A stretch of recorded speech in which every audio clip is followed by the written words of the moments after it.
Shalom, salam damai dan sejahtera untuk saudara sekalian dimanapun berada. Kembali kita membaca dan merenungkan firman Tuhan untuk menguatkan iman kita, meneguhkan hati kita, dan menjadi kekuatan dalam menjalani kehidupan di bumi ini. Kita bersyukur karena Tuhan mengaruniakan firman-Nya kepada kita. Karena tidak semua orang mendapatkan firman Tuhan dan mengerti firman Tuhan dengan tepat. Bahkan tidak semua orang dimampukan oleh Tuhan untuk menjadi pelaku firman Tuhan. Karena itu kita bersyukur karena Tuhan memimpin dan mengarahkan orang-orang tertentu untuk melaksanakan kehendak-Nya. Firman Tuhan yang kita akan renungkan bersama diambil dari Mazmur nomor 13 ayat 1 sampai dengan ayat 6. Saya akan membacakannya untuk saudara sekalian, dan silakan diikuti, disimak, dan dicermati. Mazmur 13. Demikianlah firman Tuhan. Untuk pemimpin biduan Mazmur Daud. Berapa lama lagi, Tuhan, kau lupakan aku terus-menerus? Berapa lama lagi kau sembunyikan wajah-Mu terhadap aku? Berapa lama lagi aku harus menaruh kekhawatiran dalam diriku dan bersedih hati sepanjang hari? Berapa lama lagi musuhku meninggikan diri atasku?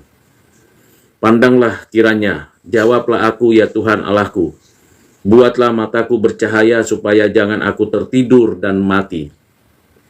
Supaya musuhku jangan berkata, aku telah mengalahkan dia, dan lawan-lawanku bersorak-sorak apabila aku goyah.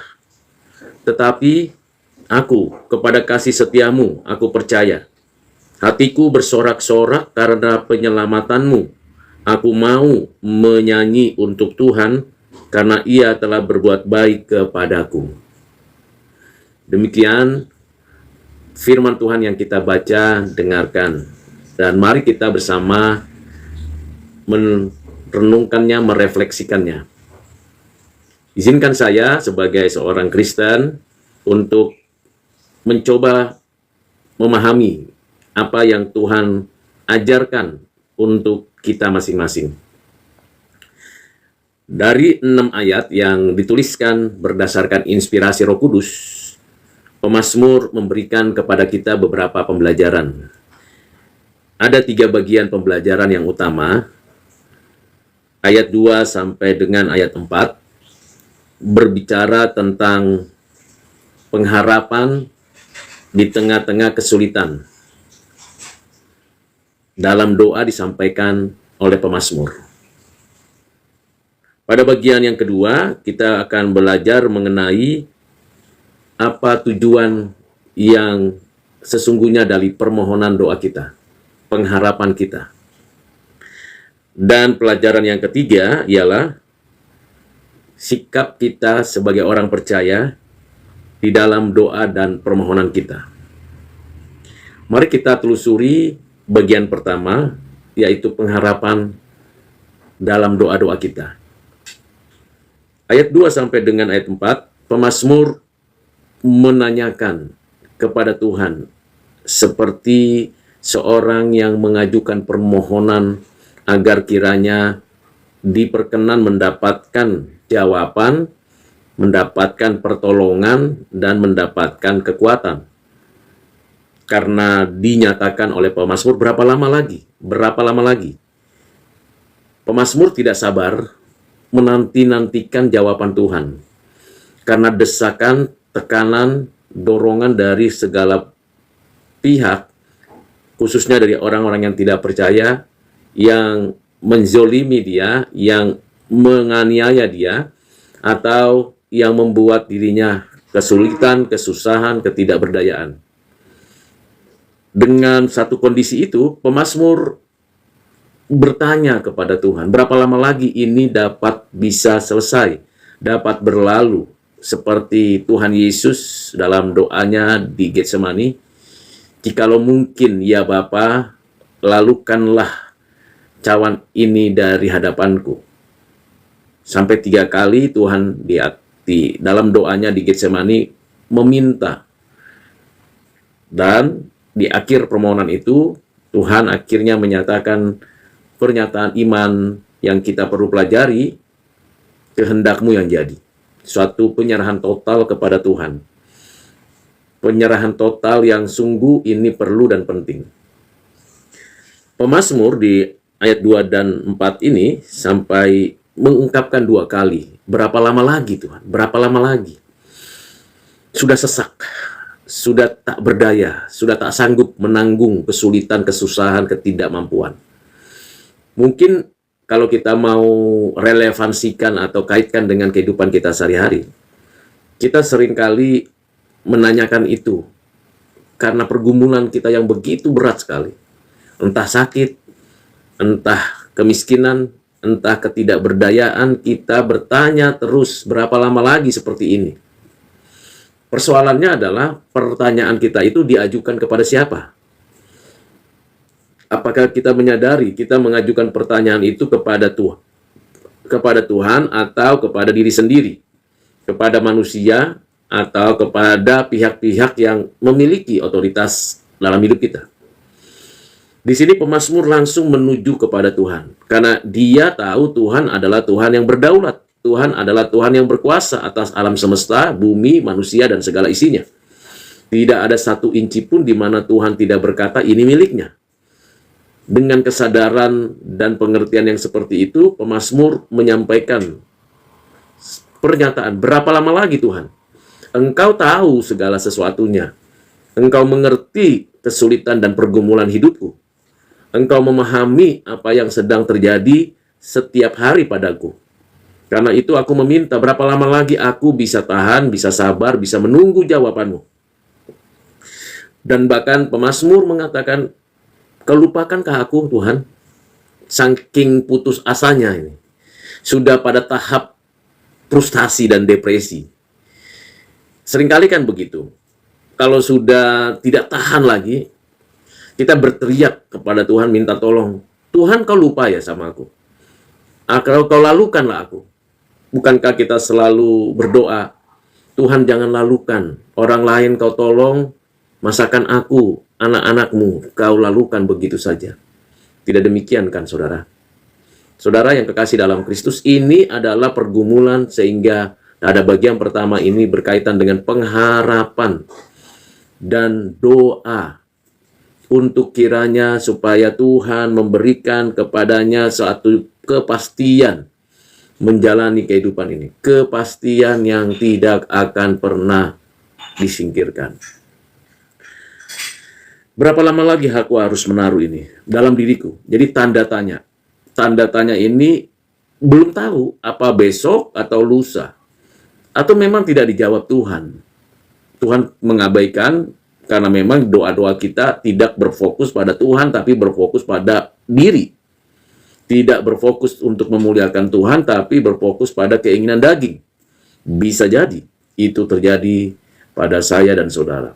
Maka kritisi sendiri doa dan pengharapan kita kepada Tuhan. Ketika kita berhadapan dengan pergumulan, kesulitan, kesusahan apapun, periksa diri sendiri. Tanyakan kepada diri, apakah memang kita pantas menyampaikan doa permohonan ini kepada Tuhan. Jangan-jangan kesulitan itu, pergumulan itu, ketidakberdayaan itu disebabkan karena saya berdosa kepada Tuhan. Karena saya mencelakai banyak orang. Maka perlu dalam permohonan pengharapan kita mengintrospeksi dulu. Supaya kita layak diperkenan untuk doa permohonan ini. Agar kiranya kita mendapatkan jawaban tepat pada waktunya. Dan mendapatkan kelegaan sesuai dengan harapan kita. Jadi pada bagian pertama ini saudara dan saya diajak oleh pemazmur untuk bersama-sama menaruh pengharapan kepada Tuhan saja. Seraya kita mengintrospeksi diri kita. Agar kita tidak berada di dalam kondisi yang tidak layak di hadapan Tuhan. Ini bagian pertama dari Mazmur nomor 13. Bagian kedua, yang ingin saya sampaikan, refleksi saya adalah tujuan dari permohonan, permintaan, doa kita kepada Tuhan. Agar kiranya kita mendapatkan kelegaan, kelepasan, kemenangan. Apa tujuannya? Tujuan daripada doa kita Pemazmur mengatakan bahwa ada banyak musuh-musuhnya, ada banyak lawan-lawannya yang bersorak-sorai, yang mencibirkan diri. Artinya, dia ingin orang-orang di sekitarnya, entah itu orang yang percaya atau tidak percaya, orang-orang fasik, orang-orang yang tidak sesuai dengan kehendak Tuhan, itu betul-betul ingin supaya mereka tahu bahwa Tuhan meneguhkan imannya, Tuhan menguatkan hatinya, Tuhan menyertai hidupnya. Kan seringkali kita menemukan dan mendengarkan bahwa ada banyak orang, kalau ada kesulitan orang lain, bahkan ada kesusahannya, bukannya ditolong, bukannya dibantu, bukannya diperhatikan atau dipedulikan, tetapi justru sebaliknya, malah dicari salahnya, malah ditemukan sesuatu kesulitannya. Banyak sering terjadi seperti itu, saudara. Begitu banyak orang yang melakukan itu. Ketika saya misalnya jatuh, atau saya misalnya terpuruk, atau saya misalnya mengalami kesulitan, kesusahan, banyak orang yang mungkin saja mengatakan, rasain loh, kamu ngalami itu sekarang. Bukannya didoakan, didukung, disupport, diberikan pertolongan, tapi malah diberikan satu kata-kata yang membuat kita jatuh lagi. Nah, pemazmur mengatakan di sini, Tuhan, dalam kondisi seperti tujuanku doa supaya aku tidak goyah, supaya aku kuat, supaya aku tetap berada di dalam pengharapan itu. Memang saya berjalan dalam penantian harapan jawaban darimu. Ingin mendapatkan kelepasan, ingin mendapatkan satu pertolongan. Tetapi sampai kepada titik itu, berilah kekuatan kepadaku. Karena kanan kiri, muka belakang, atas bawah, bisa jadi malah membuat satu tindakan pernyataan yang tidak berkenan di hati Tuhan. Kadang-kadang kita makin menceritakan kesulitan pergumulan kita itu kepada orang lain, justru semakin kita down. Justru semakin kita dianggap tidak beriman, dianggap orang yang tidak memiliki dasar yang teguh di dalam pengharapan kepada Tuhan.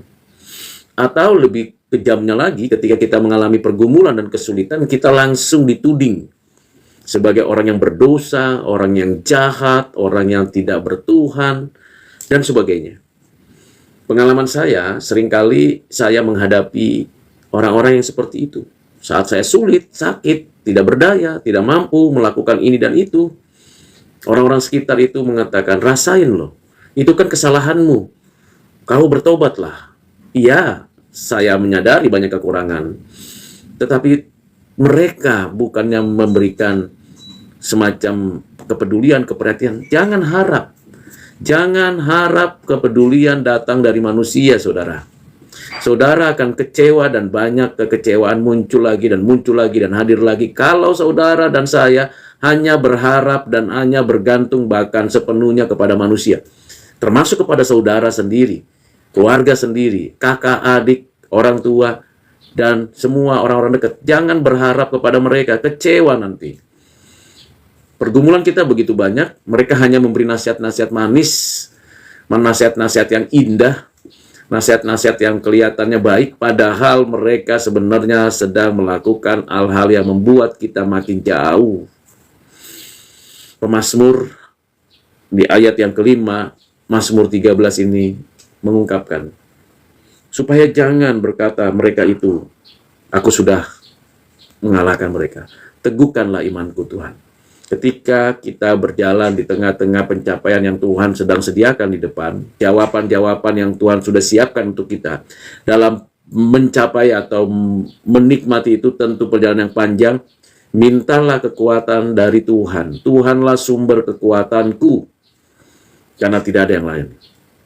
Mengapa Tuhan sumber kekuatan? Karena kita mengenal Tuhan adalah Tuhan yang hadir dalam hidup kita.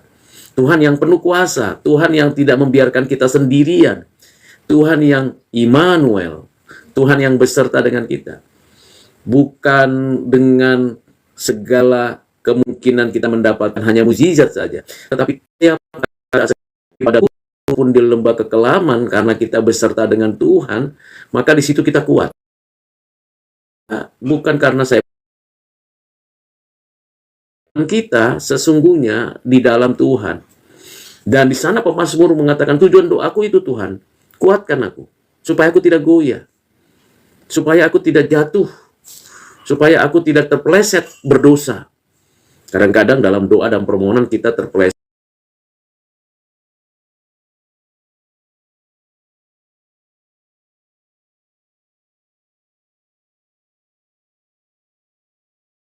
jatuh dan berdosa lagi.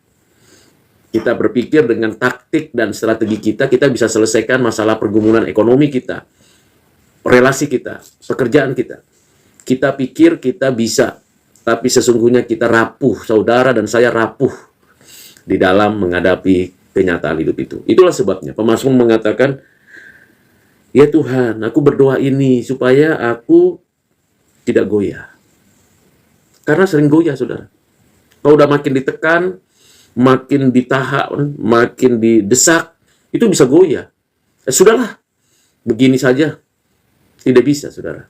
Kita tidak bisa hanya mengandalkan apapun itu. Kita hanya mengandalkan Tuhan. Ini pembelajaran yang kedua. Jadi ada tujuan berdoa kita, supaya hatiku, imanku tidak goyah.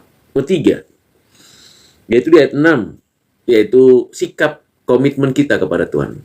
Ketika kita berdoa, ketika menyampaikan pengharapan, permohonan, pertolongan dari Tuhan, apa yang menjadi sikap kita? Di dalam Mazmur nomor 13 ayat 6 ini dinyatakan demikian. Tetapi aku kepada kasih setiamu aku percaya. Hatiku bersorak-sorak karena penyelamatanmu. Aku mau menyanyi untuk Tuhan karena ia telah berbuat baik kepadaku.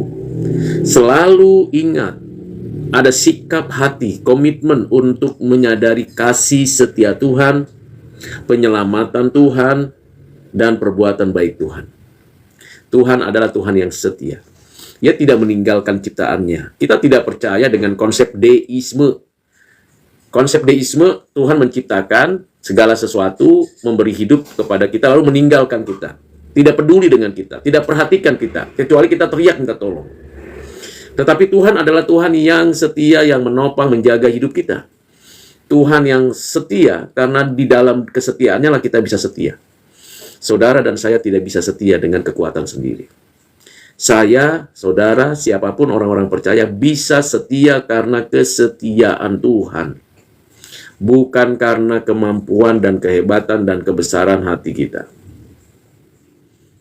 Itu yang pertama. Jadi di sini komitmen sikap hati daripada pendoa ini atau pemazmur ini adalah, Tuhan, mampukan aku setia di dalam kesetiaan-Mu, karena Engkau setia.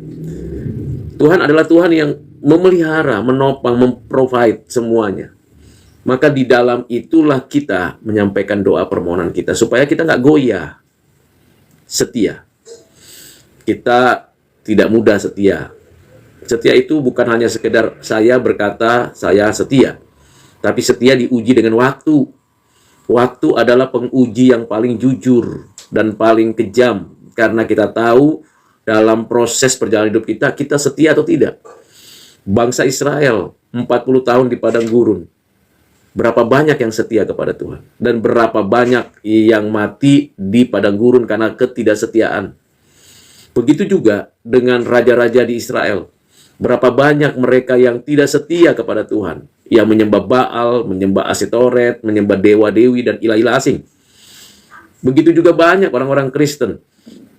Bahkan sampai sekarang, berapa banyak yang tetap setia kepada Tuhan.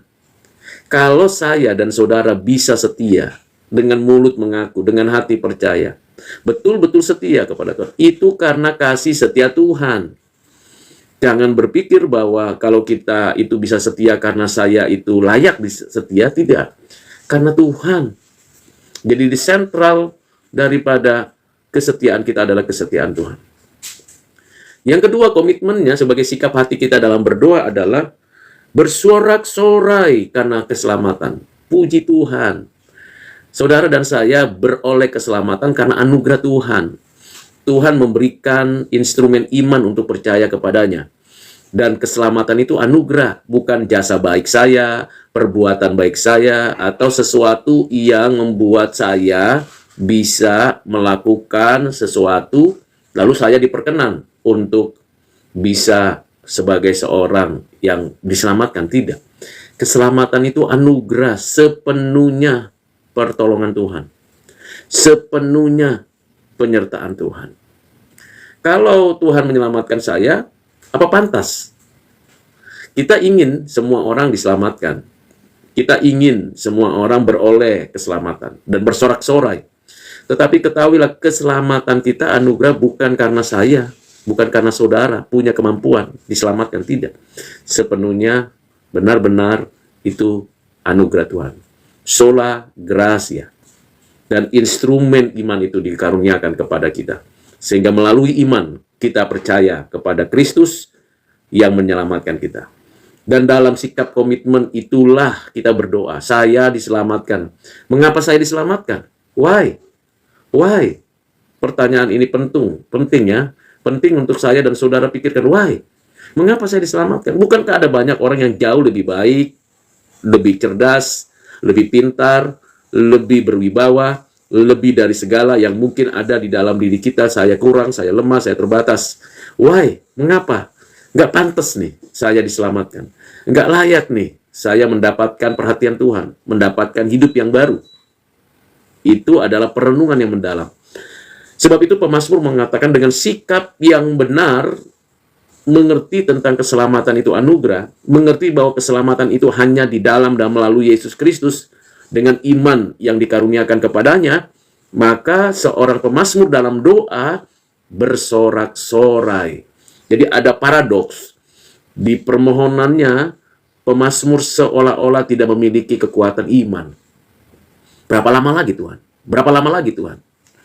Tapi kalau kita perhatikan dalam kehidupan kita, memang itu kenyataannya.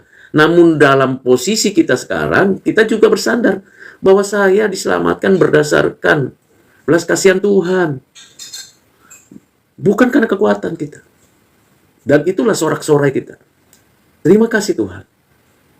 Saya Engkau layakkan. Seharusnya nggak layak. Seharusnya tidak mampu. Tidak bisa. Sikap yang ketiga adalah bernyanyi bagi Tuhan karena perbuatan baik Tuhan. Di tengah pergumulan yang paling sulit sekalipun, entah uang, entah sakit, entah ketidakberesan dalam pekerjaan, entah apapun itu, tetaplah bernyanyi memuji Tuhan karena Tuhan itu baik, selama-lamanya baik. Tuhan tidak pernah tidak baik. Kita mengukur baik kan begini. Kalau saya mendapatkan rezeki hari ini, mendapatkan apa doa saya segera, saya minta langsung dapat, saya cari langsung saya temukan, saya ketuk langsung terbuka pintu. Wow. Siapa yang tidak mau instan? Tidak ada orang yang tidak mau instan, tidak ada. Hari ini kita mau, bahkan sebelum kita minta Tuhan maunya kasih gitu. Tapi seringkali kita seperti playing God, mencoba menempatkan diri seperti Tuhan. Kenapa? Ya karena kita merasa, kalau saya tahu Tuhan itu maha kuasa, maha baik, maha mulia, dan sebagainya, Tuhan kasih dong, apa saja yang saya minta. Tidak demikian, saudara. Saya dan saudara harus sadar betul, harus paham betul. Saya dan saudara harus menyadari bahwa Ia telah berbuat baik dari dulu sampai sekarang dan sampai selamanya. Tidak ada yang tidak baik dalam hidup kita yang diberikan Tuhan. Kita bernafas, kita bisa berbicara, kita bisa berdoa, kita bisa melakukan ini dan itu. Bahkan kita bisa menginjakkan kaki di bumi ini, itu karena kebaikan Tuhan. Kebaikan Tuhan itu bukan sekedar saya dapat rezeki, saya dapat kesehatan. Walaupun kita tahu semua orang akan membutuhkan itu, tapi kebaikan Tuhan lebih daripada hal itu. Salah satu kebaikan Tuhan yang paling berkesan bagi saya adalah pengampunannya. Ini adalah kebaikan Tuhan yang sangat luar biasa. Kita mungkin dibenci atau kita mungkin membenci orang. Tetapi kebaikan Tuhan adalah mengampuni kita, menerima kita apa adanya. Menerima kita sebagaimana kita adanya. Tidak dihitung-hitung, kalau diperhitungkan, kondisi kita diukur dan dinilai, tak ada yang pantas. Saya tak pantas mendapatkan kebaikan Tuhan. Seringkali jatuh, seringkali mungkin menyaksikan Tuhan itu peduli atau tidak kepada kita. Tetapi kita bersyukur. Kita berterima kasih kepada Tuhan. Mengapa? Karena Tuhan selalu baik. Tuhan selalu baik. Waktu saya sakit, Tuhan baik menemani saya, menghibur, menguatkan saya. Waktu saya nggak punya uang sama sekali, nggak ada uang. Baik di ATM, baik di buku tabungan, baik juga di dompet, habis. Di sanalah kita tahu teruji iman kita. Beranikah kita atau benarkah kita punya sikap, Tuhan Engkau baik? Dalam keadaan yang betul-betul tidak ada apapun, I am nothing, kita tetap berkata, Tuhan Engkau baik. Nah, itu sikap iman pemazmur. Maka pemazmur mengatakan, oke, aku coba bertahan untuk menghadapi semua ini. Ku coba bertahan menghadapi semua ini. Oke. Banyak orang-orang yang di sekitar saya itu mencoba menggoyahkan saya. Oke. Tetapi aku, kata pemazmur kepada Tuhan, aku ingat Kau setia padaku. Aku tahu bahwa Engkau menyelamatkanku. Aku mengalami kebaikan-Mu sampai saat ini. Saudara, mari kita bersama belajar dari pemazmur ini. Bagaimana hidup kita sehari-hari. Sampaikan doa-doa saudara kepada Tuhan. Saya tiap hari berdoa, minta belas kasihan Tuhan, minta mengajukan permohonan kepada Tuhan. Dengan satu kesadaran, Tuhan, kehendak-Mu yang jadi. Bukan kehendakku, bukan suka-sukaku Tuhan. Kalau suka-sukaku, ya inilah yang harus kulakukan. Inilah yang ku minta. Tapi kehendak-Mu yang jadi. Kebaikan-Mu lebih dari cukup. Pengampunan-Mu lebih dari cukup untuk menyelesaikan pergumulanku. Saya memang butuh makan. Saya butuh pakaian. Saya butuh tempat tinggal. Sandang, pangan, papan, saya butuh. Saya butuh keluarga yang sehat semua, anak-anak yang punya masa depan semua. Saya butuh itu. Tapi kehendak-Mu yang jadi, Tuhan. Bukan kehendakku. Dan saat kita mengungkapkan itu, itulah buktinya Tuhan baik. Mau dengar kita, curhatan kita. Daripada curhat kepada manusia, curhat kepada orang lain, belum tentu peduli, malah diledekin, malah dihina, dilecehkan. Tidak, kita mau Tuhan tolong saya, kuatkan imanku. Saudara yang kasih dalam Kristus, inilah sharing saya, refleksi saya dari Mazmur nomor 13. Kiranya berfaedah, bermanfaat bagi saya dan saudara untuk selalu hidup di dalam Tuhan. Tuhan Yesus memberkati saudara. Amin.